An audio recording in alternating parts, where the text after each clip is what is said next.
सबको नमस्कार। मैं doctor Mukul Bhingraj, assistant professor commerce faculty the graduate school college for women. आज मैं पीजी सेमेस्टर 3 और सब्जेक्ट है बिजनेस एनवायरनमेंट और टॉपिक है meaning of balance of trade.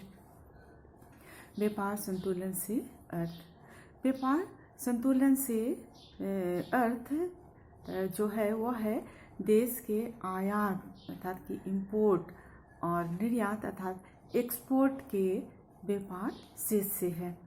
अर्थात कि इनका जो भी व्यापार होते हैं तो इंपोर्ट और एक्सपोर्ट का जो शेष होता है उसको ही हम व्यापार संतुलन के नाम से जानते हैं। लेकिन इस व्यापार संतुलन के अंतर्गत जो भी आपका इंपोर्ट है या एक्सपोर्ट है, आयात निर्यात, इनका एक विस्तृत उसमें विवरण रहता है और यह जो विवरण होते हैं ये आयातों और निर्यातों के अंतर को ये स्पष्ट करता है।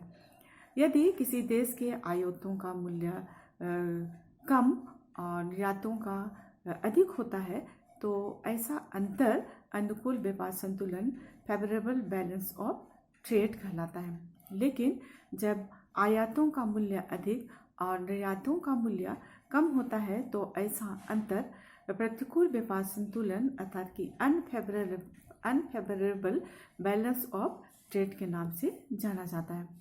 ये इसमें भी हम देखते हैं कि भारत के संदर्भ में जो प्रतिकूल व्यापार संतुलन है उससे संबंधित क्या क्या समस्याएं आती हैं। Problem of unfavourable balance of trade off India.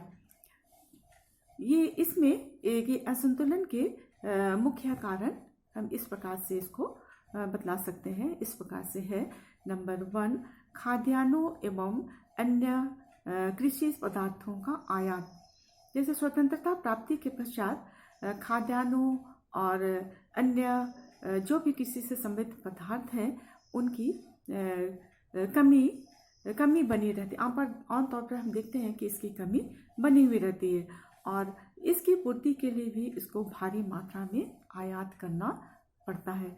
दूसरा है मशीनों व पूंजीगत वस्तुओं के आयात में वृद्धि। आर्थिक नियोजन जब बनते हैं तो आर्थिक नियोजन के कारण देश में चूँकि देश के प्रगति और विकास जो है वो औद्योगिकीकरण और एग्रीकल्चर विकास पर भी इस पर ध्यान दिया जाता है और इस पर भी जो है देश का विकास जो है वो आश्रित है। तो देश के औद्योगिक एवं कृषि विकास की गति जो है वो तेज हो जाने से मशीनों और पूंजीगत वस्तुओं की भारी मात्रा में आयात करना पड़ता है। तीसरा है सुरक्षा सामग्री का भारी मात्रा में आयात। भारत को अपनी सीमाओं की रक्षा करने के लिए अर्थात कि देश के अंतर्गत शांति व्यवस्था रखने के लिए जो है भारी मात्रा में भी जो भी आधुनिकतम युद्ध सामग्री होते हैं उनका भी आयात करना पड़ता है। चौथा, पेट्रोलियम पदार्थों के मूल्य में भारी कमी। भारत का विदेशी व्यापार के असंतुलित होने के कारण तेल उत्पादक देशों द्वारा अपने तेल का मूल्य को बढ़ा भी देता है।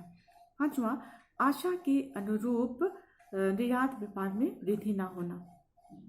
भारत का विदेशी व्यापार असंतुलित होने के कारणों में एक कारण निर्यात व्यापार का आशा के अनुरूप में बढ़ता भी रहा है और आयात में वृद्धि तेजी से हुई है, लेकिन निर्यातों में जो वृद्धि होनी चाहिए तो उस वृद्धि का गति जो है वह उस तरह से नहीं है। फिर छठवां जो है वो है देश का विभाजन। जैसे भारत का जब विभाजन हुआ तो देश का विभाजन भी देशी व्यापार को असंतुलित करने में सहायक रहा है। विभाजन के परिणाम स्वरूप हम देखते हैं जैसे विभाजन हुआ तो देश का जो अधिकांश उपजाऊ जो क्षेत्र है वो पाकिस्तानी क्षेत्र में चला गया और जिससे कि जो भी खाद्यान्न है या खेती से जितने औद्योगिक कच्चे माल जो होते हैं तो उनकी हमारे यहाँ जो है कमी हो गई, क्योंकि जो जो क्षेत्र है, अधिकांश जो क्षेत्र है वो पाकिस्तान के इलाके में चला गया और जिसकी पूर्ति हेतु उन्हें भारी मात्रा में आयात करना पड़ा। इस प्रकार के आयात में हम देखते हैं कि जैसे कि गेहूं है, चावल, जूट, कपास आदि जो है ये प्रमुख रूप से है। सरकार ने व्यापार असंतुलन की समस्या को हल करने के लिए भी कई कदम उठाए हैं। नंबर 1 है व्यापारिक समझौते। इसके अंतर्गत वस्तुओं का आदान प्रदान अदल बदल जो है वस्तुओं के अदल बदल के द्वारा भी होता है या उनका भुगतान रुपयों अर्थात कि रूपी पेमेंट एग्रीमेंट में भी किया जाता है। दूसरा है निर्यात प्रोत्साहन। निर्यात बढ़ाने के लिए भी कई प्रकार से निर्यातकों को प्रोत्साहित किया गया है और इन्हें नगद सहायता भी दी गई है और इनकम टैक्स में जो आयकर है उसमें भी छूट दी गई है। आवश्यक वस्तुओं को आयात करने की भी अनुमति दी गई है। तीसरा है आयात प्रतिस्थापन। आयात की जाने वाली वस्तुओं को देश में ही अपनाने के लिए आयातकर्ताओं को प्रोत्साहित किया गया है। चौथा है आयात प्रतिबंध। सरकार द्वारा भी समय समय पर आयातों पर रेस्ट्रिक्शन वो लगाए हैं, प्रतिबंध लगाए गए हैं जिससे कि आयात कम हो और अवमूल्यन को ठीक किया जा सके। भविष्य में व्यापार को संतुलित करने के लिए जो है कुछ विशेष जोर दिए गए हैं जिसमें निम्नलिखित 1 है। पहला है सरकार को कृषि विकास पर विशेष रूप से जोर देना चाहिए जिससे कि खाद्यान्न और उससे संबंधित कृषि पदार्थों का उत्पादन बढ़े और आयातों में कमी हो। दूसरा है प्राकृतिक तेल व गैस आयोग को तेल की वस्तुओं की खोज के लिए और अधिक प्रयत्नशील होना चाहिए जिससे कि पेट्रोलियम पदार्थों के आयात में कमी हो सके। तीसरा आयात प्रतिस्थापन को और अधिक बढ़ावा दिया जाना। चौथा निर्यात संवर्धन प्रयासों को भी प्रभावी बनाया जाना चाहिए। पांचवा नए बाजारों का पता लगाना चाहिए और छठवां है देश में रसायन व उर्वरक का उत्पादन बढ़ाकर उसके आयात को कम करना चाहिए। नेक्स्ट पेज है हम लोग देखेंगे कि बैलेंस ऑफ पेमेंट क्या है।